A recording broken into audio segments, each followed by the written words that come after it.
च्या 2 तासामध्ये आपण संशोधनाच्या संदर्भामध्ये प्रस्तावना आपण केलेली होती. आजचा आपला हा तिसरा दिवस आहे. आज आपण जो विषय घेणार आहोत, रेफरन्स सेक्शन मधला जो भाग आहे किंवा संदर्भ कशा पद्धतीने आपण दिलं पाहिजे संशोधन करत असताना, हा नेहमीच अनेकांना गोंधळात टाकणारा किंवा अनेक जण या संदर्भामध्ये विचार करत असतात की आपण संदर्भ कशी दिली पाहिजेत. तर अशा या एका महत्वाच्या भागावर ज्यातल्या अनेक गोष्टी तुम्हाला कदाचित माहीत असतीलच, परंतु पुन्हा त्याची उजळणी व्हावी या उद्देशानं हा भाग आपण या ठिकाणी घेतलेला आहे, ज्याचा संदर्भ आपल्या पहिल्या पेपरमध्ये report writing and evaluation methods of data collection या 2 प्रकरणामध्ये कुठेतरी तुम्हाला आजचा भाग जोडता येईल. तर संशोधन करत असताना सगळ्यात तो महत्वाचा विषय आहे की आपल्याला अनेक प्रश्न पडत असतात की आपण संदर्भ कशी दिली पाहिजेत, संदर्भ देणं गरजेचं आहे का, किंवा आपण पीएचडी साठी विषय निवडत असतानाच विचार करत असतो की माझ्या विषयावर मला काही संदर्भ सापडतील काय.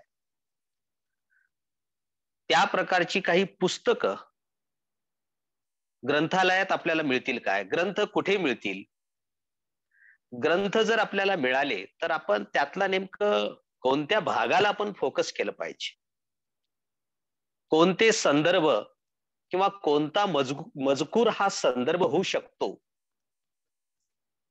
ही सगळी प्रश्न आपल्या मनामध्ये असतात. मित्रो, आता ग्रंथ मिळवणं खूप सोपं झालेलं आहे, आपल्याला माहित आहे. पूर्वी 10 वर्षापूर्वी जर आपण पाहिलं की तंत्रज्ञानाच्या या सगळ्या सुविधा उपलब्ध नव्हत्या, त्यामुळं प्रवास करून अनेकांना वेगवेगळ्या ग्रंथालयात जावं लागायचं. परंतु आज आपण ऑनलाईन अमेझॉन वरून अनेक ग्रंथ किंवा वेगवेगळ्या प्रकाशकाचे वेगवेगळे ऍप आहेत, वेबसाईट आहेत, काही लिंक आहेत, त्यावर आपण ऑनलाईन पैसे भरून ते सगळे ग्रंथ आपण मिळवू शकतो. त्यामुळे आता पुस्तकं आपल्याला कसं मिळतील हा महत्वाचा नाही. मग प्रश्न आपल्याला असा पडतो की आपण ज्या विषयावर संशोधन करत आहोत त्या विषयाशी निगडित ग्रंथ आहेत काय, हा विषय निवडत असताना प्रत्येक जण याचा विचार करत असतो. आणि मग ते असतील तरच आपण कुठेतरी तो विषय घ्यावा असं आपल्याला वाटायला लागतं.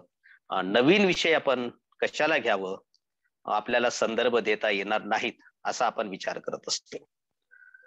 पण आपल्याला माहित आहे की आपल्याला जास्तीत जास्त रेफरन्स किती देता येतात, की एखाद्या 30 ओळी आहेत, तुम्ही 30 ओळी लिहिलात, त्या 30 ओळीमध्ये आपण जास्तीत जास्त 3 ओळी संदर्भ, ज्याला आपण कोटेशन म्हणू, इतरांची मतं आपण देऊ शकतो. म्हणजे मजकूर जो काही आहे त्याचा 1 दशांशापेक्षा अधिक संदर्भ देणं हे चुकीचं आहे. परंतु अलीकडे काही अनेक वेगवेगळे प्रबंध जेव्हा आपण पाहत असतो, त्या प्रबंधामध्ये आपल्याला हे सगळं चित्र पाहायला मिळतं. आता हा जो संदर्भ देण्याचा जो प्रकार आहे हा सगळीकडे लागू आहे. कुठे कुठे लागू आहे, एखादा आपण शोध निबंध लिहितो, ज्याला सत्र निबंध असं म्हणतात. टर्म पेपर जास्तीत जास्त तो 5 पानापासून ते 25 ते 30 पृष्ठापर्यंत असतो.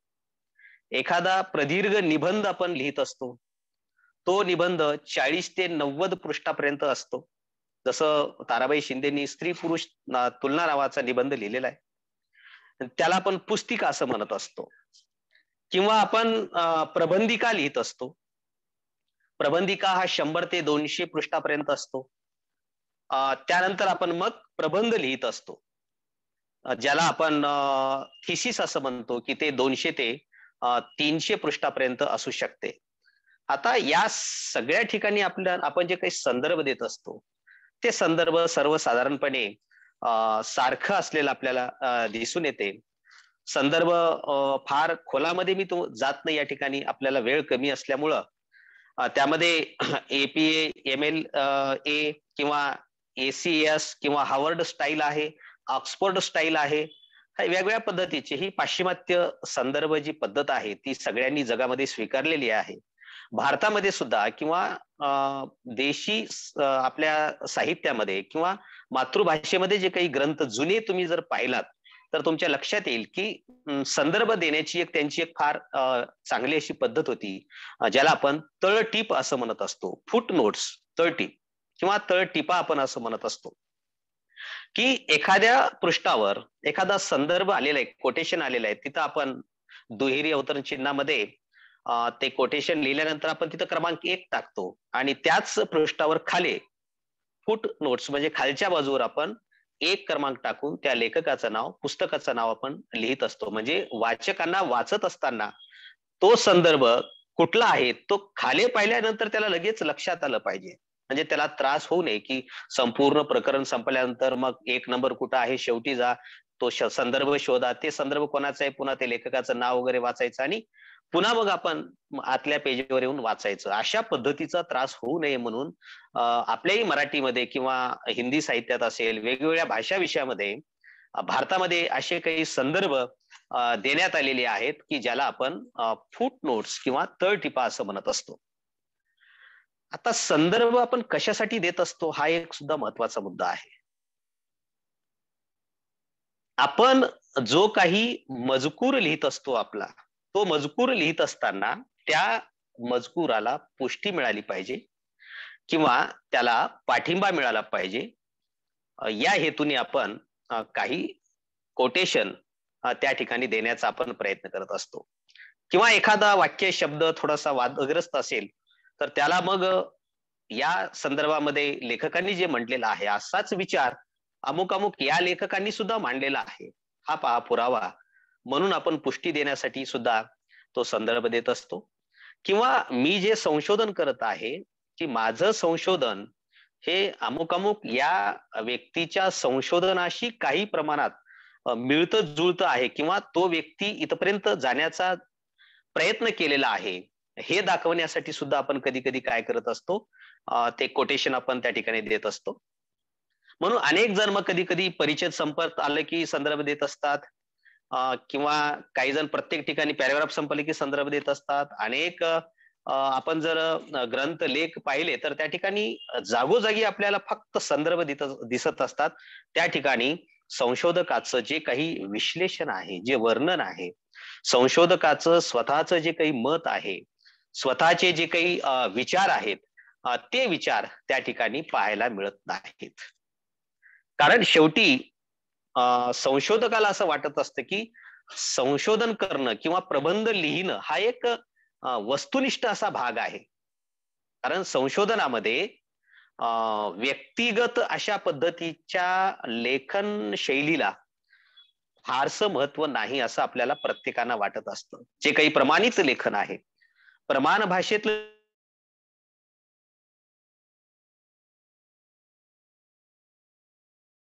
साहित्यामध्ये प्रमाण भाषेला, प्रमाणित किंवा लेखनाला फारसं असं महत्व नाही. तिथं प्रत्येक लेखकाची स्वतःची एक स्टाईल असते आणि तो त्याच्या स्टाईलने त्या ठिकाणी लिहित असतो. म्हणून शेवटी लेखन हे कौशल्य आहे आणि हे कौशल्य कशा पद्धतीने विकसित होत असते, तर त्यासाठी श्रवणाची गरज असते, त्यासाठी वाचनाची गरज असते, त्यासाठी काही प्रमाणात निरीक्षण आणि चिंतनाची गरज असते आणि सातत्य असणं गरजेचं आहे आणि तेव्हाच कुठेतरी आपल्याला आपलं स्वतःचं एक वेगळं असं कौशल्य विकसित करता येते. म्हणून संदर्भ देत असताना ह्या सगळ्या गोष्टी किंवा आपल्याला अडचणीत आणत असतात की नेमकं संदर्भ दिल्यानंतर किंवा एखादं कोटेशन, एखाद्याचं मत आपण जेव्हा देत असतो, ते मत दिल्यानंतर त्यानंतर आपण काय विश्लेषण केलं पाहिजे, ते कोटेशन देत असताना त्याच्या आधी आपण काय विश्लेषण केलं पाहिजे, असे अनेक प्रश्न संशोधकाच्या मनामध्ये निर्माण होत असतात. म्हणून मी असं ठरवलं की आज आपण संदर्भ हे कशा पद्धतीने दिले जातात, कोणते कोणते संदर्भ कसे द्यावेत, हे सुद्धा आपल्याला कुठंतरी लक्षात आलं पाहिजे. या उद्देशाने आपण आज जेवढं होईल तेवढं या तासामध्ये त्याचा आपण विचार करणार आहोत. आता संशोधन करत असताना किंवा प्रबंध लिहित असताना आपण कोणत्या कोणत्या साधनातून आपण संदर्भ देत असतो. त्यामध्ये मग लेख आहे किंवा ग्रंथ आहे किंवा एखाद्या ग्रंथाला कोणीतरी प्रस्तावना लिहिलेली आहे, त्या प्रस्तावनेमधलं काही विचार आपल्याला आवडलेले आहेत, त्याचाही आपण संदर्भ देत असतो. किंवा एखादा संपादकीय ग्रंथ आहे किंवा एखादा अनुवादित ग्रंथ आहे किंवा एखादा कोश वाङ्मय आहे ज्याला आपण म्हणत असतो, किंवा एखादी पुस्तिका आहे किंवा एखादं अप्रकाशित प्रबंध आहे किंवा अप्रकाशित असतं एखादं हस्तलिखित टंकलिखित साहित्य आहे किंवा खंडात्मक ग्रंथ आहेत, पत्रव्यवहार आहेत किंवा जाहीरनामे आहेत, अहवाल असतात, दैनंदिनी असतात, हस्तलिखित असतात, मुलाखती असतात, सूची वाङ्मय आहे किंवा महाराष्ट्र शासनाने काही प्रकाशित केलेले काही भाषिक अशा स्वरूपाचे काही कोश असतात, परिभाषा कोश असतात, संकल्पना कोश असतात किंवा अनेक जिल्ह्यामध्ये शासनाच्या वतीने म्हणजे जिल्हाधिकारी कार्यालयाच्या वतीने गॅजेटियर प्रकाशित झालेले आहेत. मला वाटतं त्याला दार्शनिका असा शब्द आहे. मग ते दार्शनिकाचा संदर्भ आपण कसं दिलं पाहिजे, किंवा अलीकडे आता आपण पुस्तकापेक्षा जे काही संगणकीय साधने आहेत त्या साधनाला आपण जास्त महत्व देत आहोत. म्हणून संगणकीय साधनामध्ये या तंत्रज्ञानामध्ये आपण इंटरनेट असेल, विकिपीडिया आहे, फेसबुक आहे, ब्लॉग आहे किंवा मेल आहे, सीडी आहे, एखादी चित्रफित आहे, ऑडिओ आहे किंवा एखादा सह्याद्री किंवा दूरदर्शनवर होणारा कार्यक्रम आहे, आकाशवाणीवरचं एखादं रेडिओवरचं व्याख्यान असेल, ई बुक आहे, ई जर्नल्स आहे, की या सगळ्या किंवा ई पेपर आहेत, दैनिक वगैरे आहेत, साप्ताहिक आहेत, पाक्षिक आहेत, हे आता ई स्वरूपामध्ये निघत आहेत. म्हणजे या सगळ्यांचा संदर्भ आपण कसा दिला पाहिजे की आपल्या संशोधनाशी काही मिळतं जुळतं असा संदर्भ त्या ठिकाणी आलेला आहे, त्या ग्रंथामध्ये आलेला आहे. तर त्याचा संदर्भ आपण कसं द्यावा, तर या संदर्भामध्ये जे काही मला जेवढं समजलेलं आहे की तुम्हाला उदाहरणासहित सांगण्याचा या ठिकाणी मी प्रयत्न. आता एखादा ग्रंथ आहे, त्या ग्रंथातलं एक 4-5 ओळी मत, त्या लेखकाचं एखादं कोटेशन आहे, तुम्हाला घ्यायचंय आणि तुम्ही घेतलात. ठीक आहे, अमुक अमुक ग्रंथामध्ये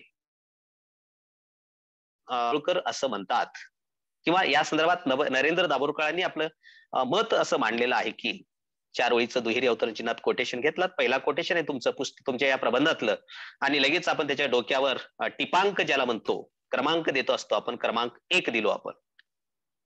आता क्रमांक 1 दिल्यानंतर तुम्हाला जर आपलं स्वतःचं गोंधळ होऊ नये असं जर वाटत असेल किंवा तुमचे संदर्भ पुन्हा क्रमांक बदलत असतील, तर पहिल्यांदा तुम्ही जे काही प्राथमिक लेखन करता, तुम्ही संशोधन करत असताना, ज्याला आपण रफ लेखन असं सुद्धा म्हणत असतो, हे प्राथमिक लेखन करत असताना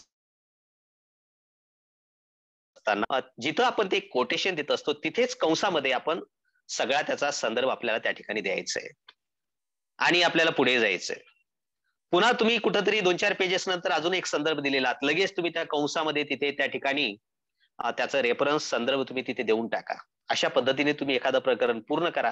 तुम्हाला मग काही संदर्भ वाढवायचे असतील, काही कमी जास्त करायचे असतील, तर तुम्हाला फारसा असं क्रमांक वगैरे बदलण्याची गरज पडत नाही, कारण तुम्ही तिथेच कंसात दिलेले असतात. तुम्ही क्रमांक सुद्धा, टिपांक सुद्धा नंतर तुम्ही देऊ शकता. परंतु जेव्हा आपण फायनल आपण दुसरं किंवा तिसरं हात जेव्हा आपण आपल्या थिसिसवर, प्रबंधावर आपण मारत असतो, तेव्हा त्या ठिकाणी प्रबंध लिहित असताना की आपण जे काही संदर्भ देत असतो ते संदर्भ बहुतांश आपण, काही जण 6 चॅप्टर आहेत एखाद्या प्रबंधामध्ये, 6 प्रकरण पूर्ण झाल्यानंतर शेवटी संदर्भ देत असतात आणि बहुतांश संशोधक हे प्रत्येक प्रकरणाला प्रकरण संपल्यानंतर त्या ठिकाणी संदर्भ देत असतात. म्हणून एखादा ग्रंथ आहे की एखाद्या ग्रंथातला संदर्भ देत असताना मी बहुतांश काही संदर्भाची उदाहरणं तुम्हाला मी मराठी विषयाची देणार आहे त्या ठिकाणी, की एखाद्या ग्रंथातला संदर्भ तुम्हाला द्यायचा आहे. मी सांगितलं तुम्हाला की नरेंद्र दाभोळकर असं म्हणतात, ठीक आहे, संदर्भ तुम्ही दिलात. मग आता ते त्याचा क्रम कसा लावायचा आहे तुम्हाला, तर आपण काय करत असतो, नरेंद्र दाभोळकर स्वल्पविराम कॉमा, पुस्तकाचं नाव आपण लिहित असतो विवेक जागर, मग प्रकाशकाचं नाव आपण लिहित असतो महाराष्ट्र अंधश्रद्धा निर्मूलन समिती, त्यानंतर आपण लिहित असतो दुसरी आवृत्ती, त्यानंतर आपण लिहित असतो प्रकाशित केव्हा झालेलं आहे 2004, प्रत्येक ठिकाणी कॉमा, त्यानंतर पृष्ठ क्रमांक आपण लिहित असतो. आता पहिली आवृत्ती असेल तर पहिली आवृत्ती म्हणून लिहायची गरज नाही, लक्षात घ्या. अनेक जण लिहित असतात पण काही आवश्यकता नाही. तुम्ही आवृत्ती म्हणून जेव्हा लिहिताना ती पहिलीच आवृत्ती असते. हा, तुम्ही जर दुसरी आवृत्ती, तिसरी, चौथी, पाचवी आवृत्ती असेल, काही काही पुस्तकाचे 60 100 आवृत्त्या निघालेल्या आहेत, तेव्हा तुम्हाला ते त्या आवृत्तीचा संदर्भ त्या ठिकाणी द्यावा लागतो. म्हणून ग्रंथातला संदर्भ आपल्याला अशा पद्धतीने देता येईल. किंवा एखादा संपादित ग्रंथ आहे किंवा एखादं वाङ्मयीन नियतकालिका आहे आणि त्या वाङ्मयीन नियतकालिकामध्ये एखादा संदर्भ, एखादा लेख आलेला आहे आणि त्या लेखातला संदर्भ तुम्हाला घ्यायचा आहे, तर तुम्ही त्या ठिकाणी संदर्भ कशा पद्धतीने घेत असता, की तुम्हाला एक वाङ्मयीन नियतकालिकेतलं एक उदाहरण मी तुम्हाला देतो.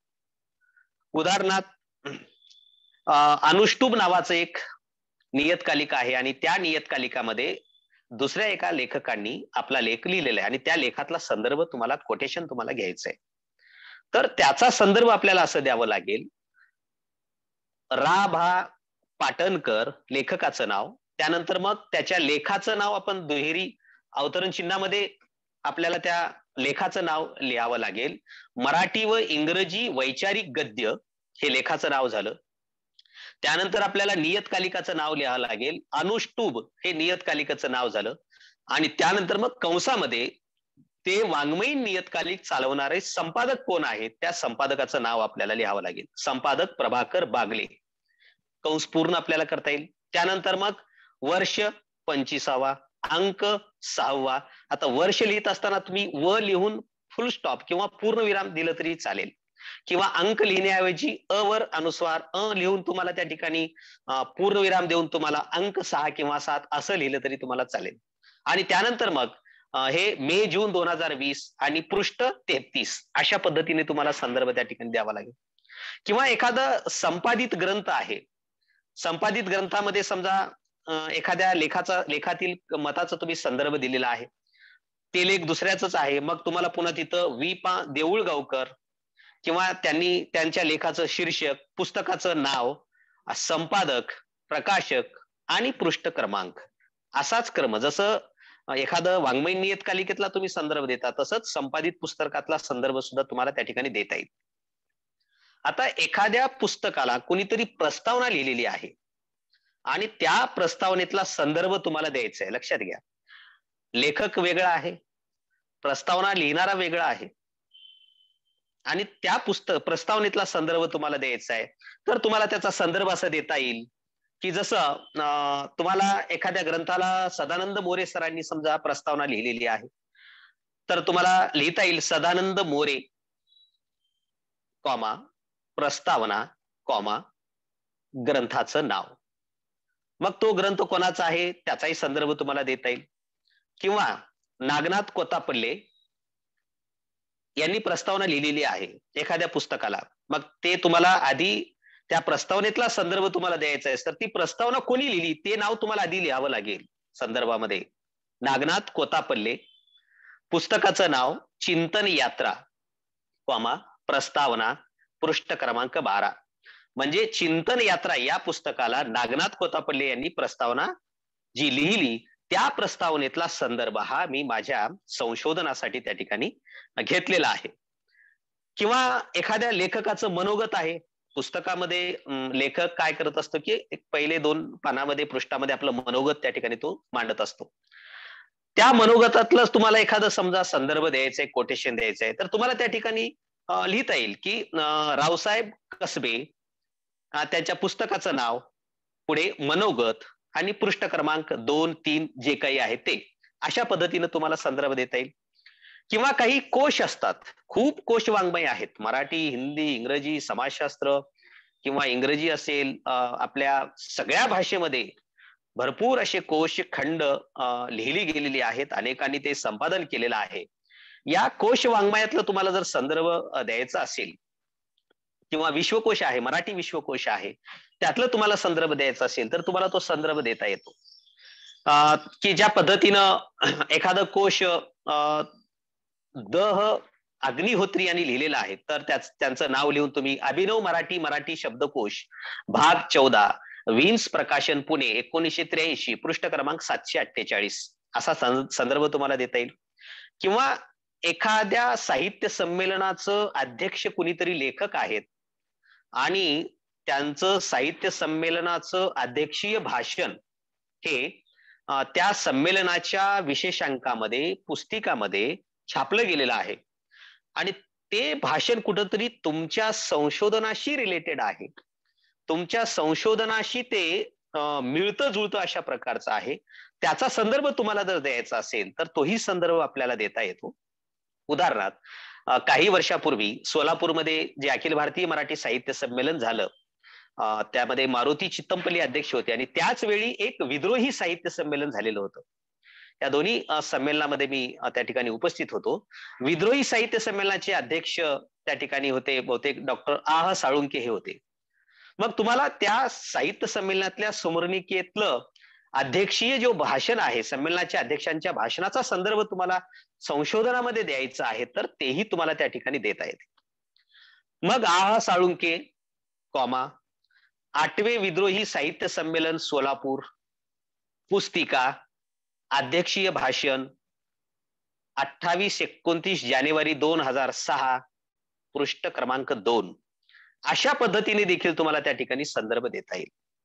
आता एखाद्या पुस्तकाचे समजा संपादक 1 किंवा 2 असतील तर दोघांचा उल्लेख आपल्याला संदर्भामध्ये करता येईल, पण काही काही पुस्तकाच्या संपादन मंडळामध्ये 5 ते 7 लोक असतात, तेव्हा आपल्याला सगळ्यांची नावं त्या ठिकाणी लिहिण्याची आवश्यकता नाही.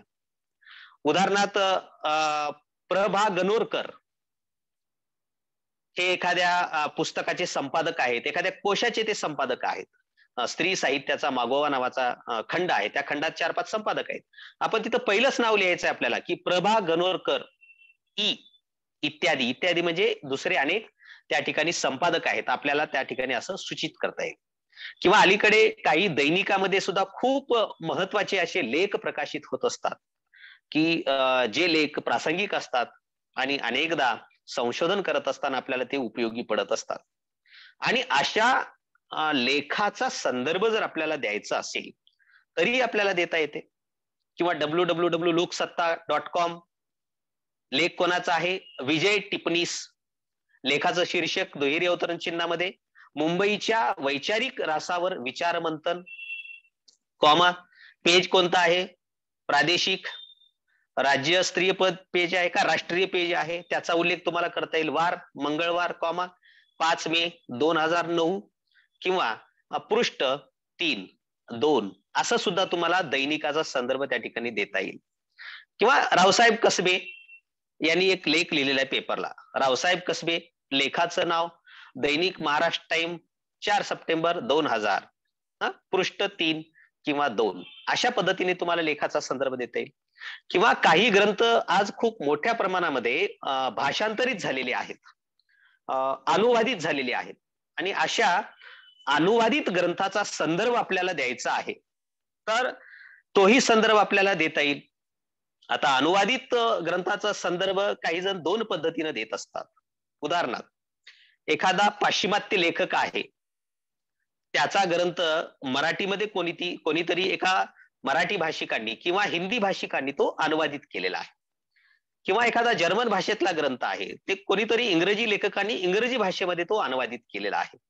तर याचा संदर्भ आपण कसा द्यायचा? म्हणून त्या ग्रंथातला संदर्भ आपण जेव्हा घेतो तेव्हा असा आपल्याला संदर्भ देता येईल की तो मूळ ग्रंथ कोणाचा आहे. उदाहरणार्थ जॉन एस ब्रुबेकर हे मूळ लेखक आहेत, त्यांचं नाव तुम्हाला लिहिता येईल. आणि त्यानंतर मग त्यांनी लिहिलेला जो ग्रंथ आहे त्या ग्रंथाचा अनुवाद कोणत्या नावाने झालेला आहे. शिक्षणाची आधुनिक तत्वज्ञाने हा ग्रंथ कोणी अनुवादित केलेला आहे? अनुवादक ग.वी. अकोलकर, विद्या प्रकाशन पुणे 1971, पृष्ठ क्रमांक. अशा पद्धतीने त्याचा संदर्भ आपल्याला देता येईल. किंवा एखादा ग्रंथ आहे मूळ ग्रंथ, त्या मूळ ग्रंथाच्या लेखकाचं नाव, मूळ ग्रंथाचं नाव, प्रकाशकाचं नाव वगैरे वगैरे.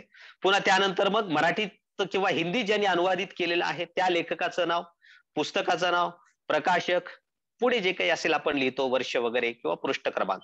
अशा पद्धतीने देखील आपल्याला अनुवादित ग्रंथाचा संदर्भ देता येतो. आपण अनेकदा उदधृत हा शब्द ऐकत असतो. उदधृत म्हणजे काय आहे की एखादं समजा एखाद्या व्यक्तीनी एखादं कोटेशन, दुसऱ्याचं कोटेशन आपल्या पुस्तकामध्ये त्यांनी घेतलेलं आहे आणि त्याचा संदर्भ त्यांनी दिलेला आहे आणि तेच कोटेशन पुन्हा आपल्याला आपल्या पुस्तकामध्ये आपल्या संशोधनामध्ये घ्यायचं आहे. तर त्या ठिकाणी आपल्याला आपण उदधृत असं म्हणून त्या ठिकाणी त्याचं कोटेशन आपल्याला देता येईल. आता एक उदाहरण मी तुम्हाला देतो की वि.स. खांडेकर यांना ज्ञानपीठ पुरस्कार मिळाला. आता वि.स. खांडेकरांचं भाषण माझ्याकडे मूळ भाषण उपलब्ध नाही. मग त्यांना जेव्हा ज्ञानपीठ पुरस्कार मिळालं त्यावेळेस त्यांचं जे भाषण आहे ते भाषण समजा साधना नावाच्या साप्ताहिकातून प्रकाशित झालेलं आहे आणि त्यांच्या भाषणातला काही संदर्भ, काही भाग मला एक संदर्भ म्हणून, कोटेशन म्हणून मला माझ्या प्रबंधामध्ये द्यायचं आहे. तर आपण काय करत असतो, मग मूळ भाषण कोणाचं आहे? वि.स. खांडेकर. पुढे आपण लिहितो उदधृत, म्हणजे वि.स. खांडेकरांचंच हे म्हणणं आहे आणि हे कुठं उदधृत झालेलं आहे? त्या भाषणामध्ये. ते भाषण कुठं आहे? साधना नावाच्या साप्ताहिकामध्ये प्रकाशित झालेलं आहे. म्हणून वि.स. खांडेकर उदधृत ज्ञानपीठ भाषण 26 जानेवारी 1976, नवी दिल्ली. साधना, संपादक नरेंद्र दाभोळकर, वर्ष 61, अंक 44, जून 2009, पृष्ठ क्रमांक 19. अशा पद्धतीने आपल्याला उदधृत देखील जे काही संदर्भ असतात ते संदर्भ आपल्याला त्या ठिकाणी देता येतील. आता अनेकदा संदर्भामध्ये, रेफरन्समध्ये किंवा अनेकांच्या पुस्तकामध्ये तुम्हाला एक 2-3 शब्द त्या ठिकाणी नेहमी वाचायला भेटतात आणि इथे अनेकांचा गोंधळ होत असतो. त्यामध्ये तत्रैव हा शब्द आहे, त्यानंतर उनी असा शब्द आहे, उपरनिर्दिष्ट. आता तत्रैव आणि उपरनिर्दिष्ट याच्यात काय फरक आहे नेमकं? तत्रैव म्हणजे काय? तत्रैव म्हणजे 10 मिनिट राहिलेले आहेत की एका साधनांचा संदर्भ जेव्हा लागोपाठ येत असतो, एखाद्या पुस्तकाचा संदर्भ तुम्ही दिलात, लगेच मग दुसरा संदर्भ त्याच पुस्तकातला आहे, तिसरा संदर्भ त्याच पुस्तकातला आहे, त्या ठिकाणी आपण पुन्हा पुन्हा पुस्तकाचं नाव आपण लिहित नाही. त्या ठिकाणी आपण काय करत असतो? तत्रैव असं लिहित असतो आणि पृष्ठ क्रमांक लगेच आपण टाकत असतो. तत्रैव म्हणजे तिथेच, त्याच लेखातला, त्याच पुस्तकातला. आणि त्यालाच काही जण कित्ता हा शब्द वापरत असतात. कित्ता, कित्ता गिरविणे म्हणजे त्याच पुस्तकातला संदर्भ, त्याच लेखाचा संदर्भ. इंग्रजीमध्ये त्याला IBID असं त्याचं स्पेलिंग आहे, असं इंग्रजीमध्ये तो शब्द आहे की पुन्हा पुन्हा त्याच पुस्तकातला संदर्भ देणे. हे अनेकदा कथा संग्रहाचं किंवा एखाद्या कवितेवर, कविता संग्रहावर संशोधन करत असताना हे आपल्याला पुन्हा पुन्हा तत्रैव हा शब्द त्या ठिकाणी द्यावा लागतो की तोच संदर्भ पुन्हा पुन्हा आपण जेव्हा वापरत असतो तेव्हा तत्रैव असं आपण त्या ठिकाणी लिहित असतो. दुसरं आहे की उनी असं लिहित असतो. उनी म्हणजे उपरनिर्दिष्ट, म्हणजे एखादा संदर्भ, समजा आपण दुसऱ्या क्रमांकाला एखादा संदर्भ दिलेला आहे आणि त्याच पुस्तकातला संदर्भ 10व्या क्रमांकावर आलेला आहे पुन्हा, म्हणजे त्याच पुस्तकातलं एखादं मत, एखादं कोटेशन आपण 10व्या क्रमांकावर घेतलेलं आहे, तर अशा वेळी आपण उनी हा शब्द वापरत असतो. म्हणजे साधनांचा जो संदर्भ आहे तो आल्यावर, इतर संदर्भ आल्यानंतर पुन्हा तो संदर्भ जेव्हा येत असतो, पूर्वीचा संदर्भ येत असतो, तेव्हा त्यांना आपण उपनिर्दिष्ट असं म्हणत असतो. त्यालाच काही जणांनी पूर्वोक्त असा शब्द सुद्धा वापरलेला आहे. अनेकांच्या पुस्तकामध्ये पूर्वोक्त असा शब्द आलेला आहे. उदाहरणार्थ जनार्दन वाघमारे सरांनी अमेरिकन निग्रो साहित्य आणि संस्कृती नावाचं महत्वाचं पुस्तक त्यांनी लिहिलेलं आहे. या पुस्तकातला संदर्भ तुम्ही एकदा दिलात, त्यानंतर पुन्हा काही संदर्भ दिल्यानंतर याच पुस्तकातला संदर्भ आलेला आहे, तर तुम्ही त्या ठिकाणी उनी अमेरिकन निग्रो साहित्य आणि संस्कृती पृष्ठ क्रमांक असं देऊन तुम्हाला त्या ठिकाणी पुढे जाता येतं.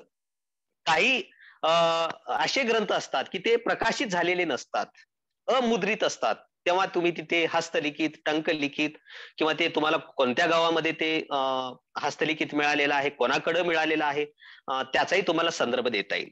किंवा संदर्भ देत असताना काही काही पुस्तकामध्ये बघा, हे पुस्तक कोणत्या वर्षी प्रकाशित झालेलं आहे ते प्रकाशन वर्ष नसते, किंवा याचा प्रकाशक कोण आहे त्याचा उल्लेख नसतो. तर त्या ठिकाणी आपल्याला स्पष्टपणे लिहिता येते की वर्षाची नोंद नाही, प्रकाशकाची नोंद नाही, असंही आपल्याला त्या ठिकाणी देता येईल, लिहिता येईल. त्यानंतर संदर्भ देत असताना अजून काही पद्धती आहेत, ज्याला आपण टिपा देणे असं म्हणत असतो. टिपा देण्याची ही पद्धत सुद्धा खूप चांगली आहे. प्रकरणाच्या शेवटी किंवा प्रबंधाच्या शेवटी काही जण टिपा देत असतात. उदाहरणार्थ तुम्ही तुमचं थिसिस लिहित असताना एक वाक्य आलं की प्रतिभा ही वेड्याची बहीण आहे. आता तुम्हाला त्या ठिकाणी प्रतिभा हे काय आहे हे फार विस्तारानं तुम्हाला लिहायचं नाही. तुमचं प्रबंध खूप मोठं होईल असं तुम्हाला वाटते किंवा अनावश्यक वाटते, तर तुम्ही शेवटी प्रतिभा असं लिहून ती जी टीप आहे, ती टीप प्रकरणाच्या शेवटी प्रतिभा या शब्दाचं विश्लेषण तुम्ही 10-15 ओळीमध्ये करू शकता. किंवा यशवंत मनोहरांची एक कविता आहे, त्या कवितेचा संदर्भ तुम्ही तुमच्या प्रबंधामध्ये दिलात की कालचा पाऊस आमच्या गावापर्यंत आलाच नाही, सदरू पीक आम्ही आमच्या आसवावर काढलेला आहे. आता कालचा पाऊस म्हणजे आता जो पाऊस पडतो असं नाही, ही कविता प्रतिकात्मक आहे. आता तुम्हाला तिथं त्याचं विश्लेषण जास्त करायचं नाही. मग पाऊस ह्या शब्दाचं विश्लेषण तुम्हाला जर करायचं असेल तर तुम्ही टिपा म्हणून तर पाऊस हा शब्द प्रकरणाच्या शेवटी जाऊन तुम्ही त्या ठिकाणी लिहू शकता. कालचा पाऊस म्हणजे हा जो पाऊस पडतो ना, तो पाऊस नसून 1947चं स्वातंत्र्य. पाऊस हे स्वातंत्र्याचं प्रतीक आहे. हे जर तुम्हाला अधिक विश्लेषण करून सांगायचं असेल तर टिपा या प्रकारामध्ये तुम्ही प्रकरण संपल्यानंतर त्या ठिकाणी ते लिहू शकता. तळटीपा काय असतात हे आपण त्या ठिकाणी पाहिलेलं आहे. किंवा संदर्भ लिहित असताना संदर्भ सूचीमध्ये विशेषतः प्राध्यापक, डॉक्टर, ऍडव्होकेट असे जे शब्द आहेत ते शब्द आपण टाळले पाहिजेत. असे शब्द लिहिण्याची काही आवश्यकता नाही. पुस्तकात लेखकाचं नाव, आडनाव आपण लिहित असतो पुस्तकाचं नाव लिहिल्यानंतर, त्याच पद्धतीने आपल्याला लिहायला पाहिजे. आणि आवृत्ती मात्र आपण आठवणीने लिहिलं पाहिजे, कारण जेव्हा काही काही लेखक दुसरी आवृत्ती काढतात, तिसरी आवृत्ती काढतात, तेव्हा काय होत असते की त्यांनी आपल्या लेखनामध्ये काहीतरी कमी जास्त करत असतात, त्यामुळं पृष्ठ क्रमांक बदलत असतात. तुम्ही जर कोणाच्या पुस्तकातलं पहिल्या आवृत्तीचं काहीतरी संदर्भ द्यायला गेलात किंवा दुसरी आवृत्ती लिहिला तर त्या ठिकाणी तो गोंधळ होण्याची शक्यता असते, कारण आवृत्त्या बदलल्यानंतर काही काही त्यातला मॅटर, फॉन्ट बदलतो, पेज कमी जास्त होत असतात. त्यामुळं त्या पुस्तकाची कोणती आवृत्ती आहे हे सगळं त्या ठिकाणी लिहिणं अतिशय गरजेचं आहे. आणि अनेक पद्धती आहेत. जेव्हा या ठिकाणी आपल्याला थिसिसमध्ये या सगळ्या गोष्टीमध्ये किंवा आपल्याला फार विश्लेषण होईल असं जेव्हा आपल्याला वाटायला लागतं, तेव्हा आपण परिशिष्टामध्ये सुद्धा काही प्रयोग काही लेखक करत असतात. तुम्ही जर डॉक्टर आह साळुंके किंवा नांदेडचे विचारवंत शेषराव मोरे सर यांचे जर ग्रंथ तुम्ही पाहिलात, मुस्लिम मनाचा शोध किंवा आदर्श खलिफा असेल, किंवा डॉक्टर बाबासाहेब आंबेडकरांवर त्यांनी ग्रंथ लिहिलेला आहे, बुद्धिवादी सावरकर नावाचा त्यांनी ग्रंथ लिहिलेला आहे, किंवा गांधीजींनी अखंड भारत का नाकारला नावाचं ग्रंथ शेषराव मोरे सरांनी लिहिलेला आहे. आह साळुंकेचं बळीवंश नावाचा ग्रंथ आहे. भूमिपुत्र महात्मा गौतम बुद्ध नावाचा ग्रंथ आह साळुंके यांनी लिहिलेला आहे. तुम्ही हे ग्रंथ जर पाहिलात तर तुमच्या लक्षात येईल की परिशिष्टामध्ये पद्धत आहे. समजा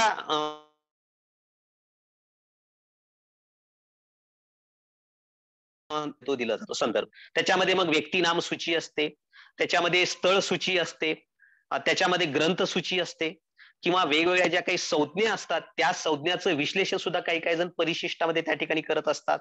की अशा वेगवेगळ्या पद्धतीने आपला जो प्रबंध आहे तो प्रबंध आपल्याला त्या ठिकाणी लिहिता येतो.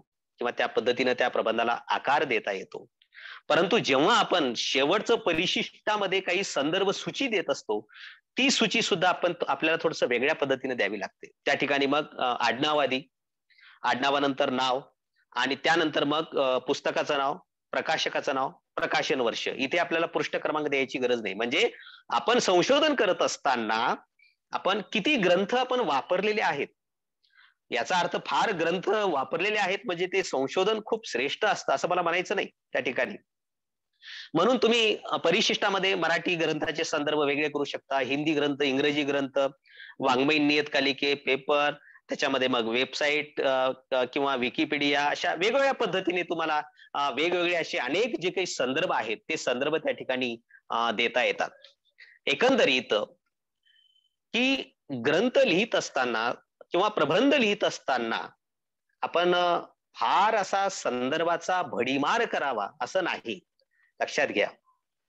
कारण आपण जेव्हा अधिक आपलं मत आपण मांडत जाऊ, विश्लेषण आपण करत जाऊ, आपलं निरीक्षण जे काही आहे ते निरीक्षण संशोधनामध्ये खूप महत्वाचं असतं.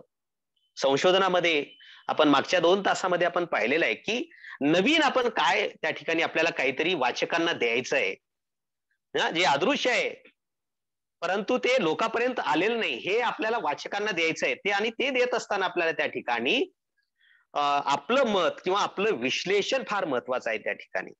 म्हणून नुसतं मग त्याचा संदर्भ घे, याचा संदर्भ घे, अनेक प्रबंधामध्ये 50, 60, 70, 80% नुसते संदर्भ कोटेशनच आपल्याला पाहायला मिळतात.